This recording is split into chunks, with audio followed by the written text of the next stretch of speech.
Good morning बच्चों। आज हम करने जा रहे हैं आपकी वर्कशीट 60 विषय विज्ञान कक्षा 9। हमारी डेट 25 नवंबर के लिए। तो चलिए शुरू करते हैं।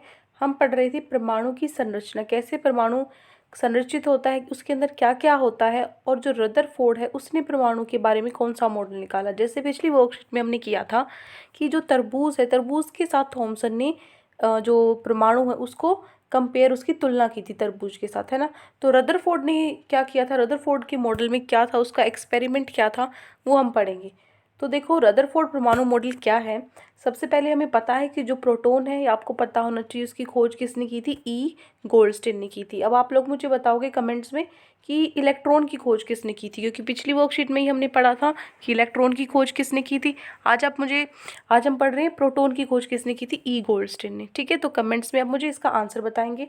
अब देखो इलेक्ट्रॉन की जे थॉमसन ने की थी, ये हमने कल की पिछली वर्कशीट में पढ़ा था। तो अब देखो अर्नस्ट रदरफोर्ड परमाणु में इलेक्ट्रॉनों की व्यवस्था स्थिति जानना चाहते थे, इसलिए उन्होंने एक प्रयोग किया जिसमें उन्होंने अल्फा कणों को एक पतली सोने की परत पर टकराया। क्या कहना चाह रहा है ये देखो, जो रदरफोर्ड है उसने क्या किया था, अर्नस्ट रदरफोर्ड ने, वो क्या, जो परमाणु के अंदर जो इलेक्ट्रॉन है ना, वो किस तरह से व्यवस्थित है, मतलब उनकी जो अरेंजमेंट है वो किस तरीके से एटम के परमाणु के अंदर है, किस तरीके से वो घूम रहे हैं या कहाँ पर वो स्थित है, ये उसको जानने की क्या थी, उत्सुकता थी।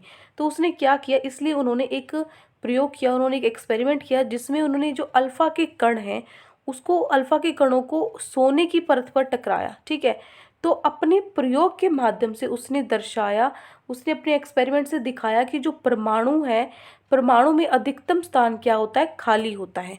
ठीक है, और जो इलेक्ट्रॉन है नाभिकीय के चारों ओर, ये आपका नाभिकीय है, ये आपका परमाणु है, नाभिकीय बीच में केंद्र पर होता है, इसके चारों ओर लगातार वर्तानुलकर मार्ग में चक्कर लगाता है।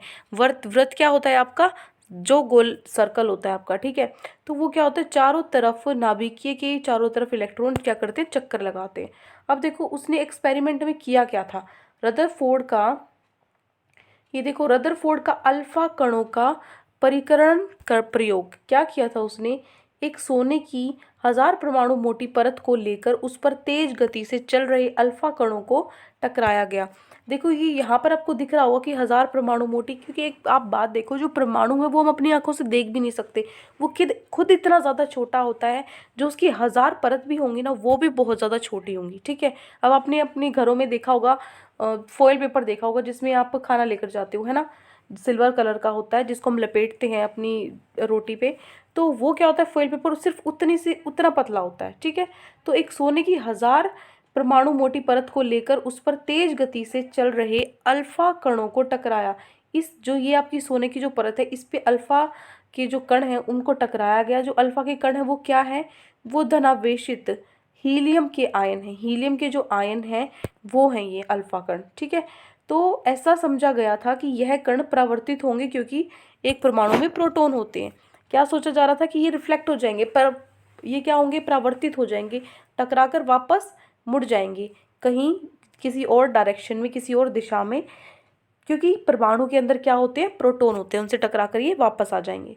लेकिन जो ऑब्जर्वेशन देखा क्या गया, इसके जो एक्सपेरिमेंट उसने किया, उस पूरे एक्सपेरिमेंट के अनुसार क्या देखा गया कि जो अधिकतर अल्फा कण हैं वो सोने की पतली परत के आर पार सीधे निकल गए। ठीक है, वो परावर्तित होने की बजाय क्या हो गए, सीधे निकल गए। उसके बाद दूसरा, कुछ कण छोटे कणों से विक्षेपित हुए, कुछ कण थे वो क्या हो गए, छोटे कोणों से, मतलब जैसे कुछ ये आपका कोण बन गया, कुछ कोण से वो क्या हो गए, वापस मुड़ गए। उसके बाद तीसरा, प्रत्येक 12,000 कणों में से एक कण वापस आ गया। बीच में जो एक कण गया है वो टकराकर नाभिकीय से वापस आ गया, जहाँ से गया था वहीं से वापस आ गया। ये हमने देखा, ये परिणाम आए थे जो रदरफोर्ड ने एक्सपेरिमेंट किया था। अब देखो, तो जो रदरफोर्ड का परमाणु मॉडल है उसके अनुसार क्या क्या चीज़ें पता लगी, क्या उसकी विशेषताएं हैं। तो देखो, इन परिणामों परीक्षणों के आधार पर रदरफोर्ड ने निम्न परमाणु मॉडल प्रतिपादित किया। क्या किया उसने, एक परमाणु में धनावेशित केंद्र होता है, ठीक है, जिसे नाभिकीय कहते हैं। ये आपका परमाणु, इसके बीच में धनावेशित केंद्र जो होता है इसको नाभिकीय कहते हैं। परमाणु का लगभग संपूर्ण द्रव्यमान इसी नाभिकीय में होता है। जो भारीपन होता है, मतलब जो आप इसका जो परमाणु है इसका जो द्रव्यमान होता है वो ज़्यादातर सारा इसी वजह से जो नाभिकीय है इसके अंदर होता है। तो इलेक्ट्रॉन केंद्र के चारों ओर वृत्ताकार पथ पर गति करते हैं। ठीक है, जो इलेक्ट्रॉन है वो क्या करेंगे, ये जो आपका नाभिकीय है इसके चारों ओर क्या करेंगे, केंद्र के चारों ओर वृत्ताकार पथ पर गति करते हैं, चलते हैं, चारों तरफ घूमते रहते हैं। नाभिकीय का आकार परमाणु की तुलना में बहुत छोटा होता है। जो परमाणु होता है वो खुद इतना ज़्यादा छोटा होता है, उससे भी छोटा क्या होता है, नाभिकीय, परमाणु से भी बहुत छोटा होता है। जो नाभिकीय होता है उसकी जो त्रिज्या होती है वो परमाणु की त्रिज्या से 10 की पावर 6 गुना छोटी होती है, इतनी छोटी होती है। ठीक है, अब देखो रदरफोर्ड के परमाणु मॉडल की खामियां, क्या कमियां रह गई थी रदरफोर्ड के मॉडल में। तो देखो, जो वर्तुल मार्ग पर चक्रण करते इलेक्ट्रॉन का स्थायी हो पाना संभव नहीं था। कहने का मतलब ये क्या है, आपका केंद्र था, नाभिकीय था, इसके चारों तरफ वर्तुल मार्ग में इलेक्ट्रॉन घूम रहे थे, तो ये संभव नहीं था कि वो लगातार इसमें घूमते रहे। वो ये चीज़ नहीं बता पाया कि आप एक चीज़ सोच के देखो, इलेक्ट्रॉन आवेशित होने के कारण चक्रण करते समय ऊर्जा का विकिरण करेंगे, कोई ना कोई वो ऊर्जा ले रहा है। तो कोई भी चीज़ है अगर वो हम उसको यूज़ कर रहे हैं, प्रयोग में ला रहे हैं, चला रहे हैं, तो उसकी ऊर्जा पहले जितनी नहीं रहेगी, कुछ ना कुछ टाइम बाद वो क्या हो जाएगी, उसकी ऊर्जा कम होती जाएगी, जिससे वह ऊर्जा समाप्त होने पर नाभिक से टकरा जाएगी। और एक ऐसा टाइम आएगा, वक्त आएगा जिसपे बिल्कुल जो उसकी ऊर्जा जब खत्म हो जाएगी तो वो इसी ये घूम घूम के क्या हो जाएंगे, इस नाभिक के अंदर ही चले जाएंगे। ठीक है, टकराकर परमाणु में ही क्या हो जाएंगे, नष्ट हो जाएंगे, परमाणु को ही नष्ट कर देंगे। लेकिन हमें पता है जो विपरीत एक परमाणु स्थायी होता है, हमें पता है कि जो परमाणु है वो तो स्थायी होता है, तो वो इस चीज़ को नहीं बता पाया क्योंकि ऊर्जा के हिसाब से तो वो क्या हो जाना चाहिए, नष्ट हो जाना चाहिए, लेकिन परमाणु तो स्थायी होता है। ऐसा क्यों होता है, रदरफोर्ड का मॉडल यह समझाने में अक्षम रहा। ठीक है, तो ये पढ़ना था हमें रदरफोर्ड के मॉडल के बारे में। अब चलते हमारे प्रश्न उत्तर पे। आज की वर्कशीट में 5 प्रश्न उत्तर हमें दिए गए हैं। तो पहला प्रश्न है, ये है आपका पहला प्रश्न। देखिए, पहले प्रश्न में है, रदरफोर्ड ने अल्फा कण परिकरण के प्रयोग में किस धातु का इस्तेमाल किया। तो आप लिखोगे सोने का। ठीक है, कौन से धातु का इस्तेमाल किया, सोने का। ये हो गया आपका प्रश्न नंबर 1 का उत्तर। अब उसके बाद है हमारा प्रश्न नंबर 2। प्रश्न नंबर 2 क्या है कि रदरफोर्ड द्वारा दिए गए प्रयोग के परिणाम क्या थे। तो आप उत्तर में लिखोगे, अधिकतर अल्फा कण सोने की पतली परत के आर पार सीधे निकल गए। दूसरा पॉइंट लिखोगे, कुछ कण छोटे कणों से विक्षेपित हुए।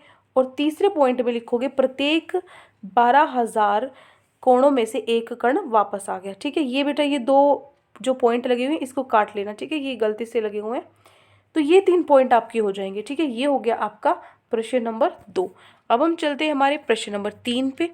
प्रश्न 3 क्या है, देखो, इस मॉडल के अनुसार परमाणु के नाभिक में और वर्तुल मार्ग में कौन से अपपरमाणुक कण होते हैं।